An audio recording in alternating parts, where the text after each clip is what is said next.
I didn't plan anything. I did not plan my life, and I did not know that I would wind up writing. In fact, I had no idea I was going to write a book. I didn't know I could write a book. I ended up doing it just to see if I could do it. So there was no clear plan. All the jobs that I had were probably because I don't like... This will sound like an eccentric answer, but there's truth to it. I don't like going through an involved bureaucratic application process. And the jobs I had were easy to get. I would go up to a guy and say, "Do you need help unloading that truck?" And that's how I got my jobs. Somebody would say, "Sure, help me unload the truck," and then I'd work hard, and maybe he would have me come back the next day. So that's got a lot to do with the work history that I had up until the time that I wrote the book.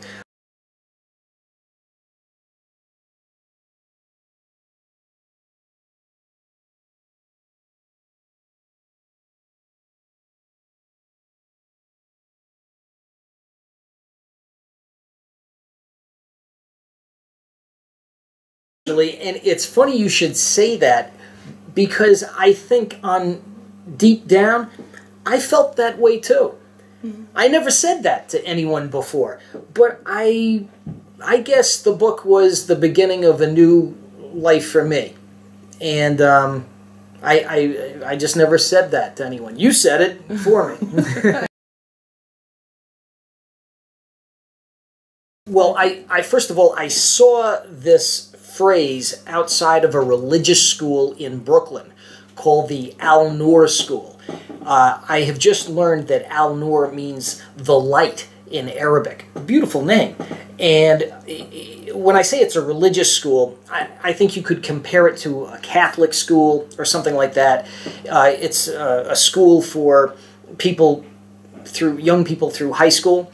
I assume they have a pretty standard curriculum, but there must also be some religious instruction. And there was a kind of legend underneath the name Al-Nur School that said preparation for the next life. Later, that phrase has changed to preparation for education for this life and the hereafter. And then finally, it was removed completely, perhaps because it sounded too Islamic or something, and the people who ran the school wanted to show assimilation and to reduce that Islamic character in their sign. Anyway, it just looked like the right title for the book because Skinner, my hero, is coming back from the war. He's facing a new life as a civilian, and Zolé, of course, is attempting a new life as an immigrant in the United States. Beyond that, though, I think I had in mind a kind of Siberian religion, a shaman spiritualism, like one of those old Indian religions. That was in the background of that title for me. If I'm not mistaken, among bandits and wolves. Yeah. And it is a direct reference to the fairy tales that Zolé hears at the beginning of the book. Which I was influenced by, which I recalled reading as a kid. I love folk tales, I love myths, I grew up reading them, and my favorites were Russian, Irish, and American Indian. Those are my favorites. I think about American Indian folktales all the time. Actually, this wasn't really by design. I think you write the book you can write. And, I was a beginner going into this. And by the way, I still feel a lot like a beginner. I'm struggling to write a second book right now. I look forward to becoming an expert at writing someday. So that'll be a life's work. But anyway, you know, I wrote the book I thought I could write, and I began by, you asked me about influences, I began by being very influenced by Hemingway. So influenced that I found myself doing a bad impression of Hemingway. I was channeling Hemingway's voice, and I started reading what I had written and going, oh, this is like Hemingway, only worse. So I decided to stop trying to be anyone else and just listen to, you know, my own voice. After a while, I found I could hear myself a little bit better.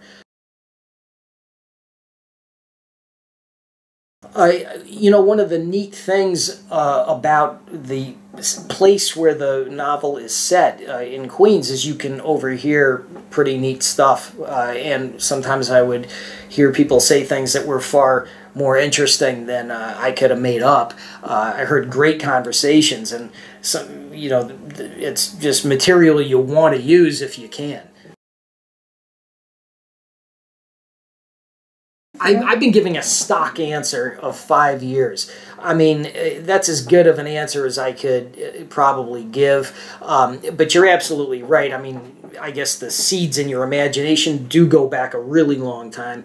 I don't think I sat down and tried to really to start writing a book. I don't think I turned to my wife and said, "Hey, honey, I'm going to try to write a novel." I think I did that about. I think there was about a 5-year span between when I said that and when I got the thing done. So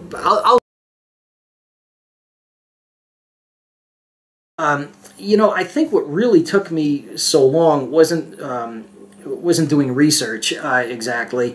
It was just the trial and error of writing the book. I mean, I kind of compare it to a dog going down blind alleys and coming back. And, you know, you're sniffing for the story, and, oh, that's not it. You got to go back to the main trail and try sniffing again. And that's what I felt like. I mean, I spent a long time just, I'd sit there for 5 hours at the local coffee shop, and I would write and write and write and write, and I just know it wasn't any good. I just know I was going the wrong direction, and I don't know why it is that way. I wish I could control the process better. I bet every writer wishes they had a quicker blow to the head that they could use, but it just doesn't happen that fast. So it was just running back and forth, trial and error until I got what I wanted. And that's really why it took so long. That's pretty good. You know what? I'm gonna remember that, because I'm always trying to come up with something really short that I can remember. Like, you've got to remember these things, and then a week later I go, well, it's not those three.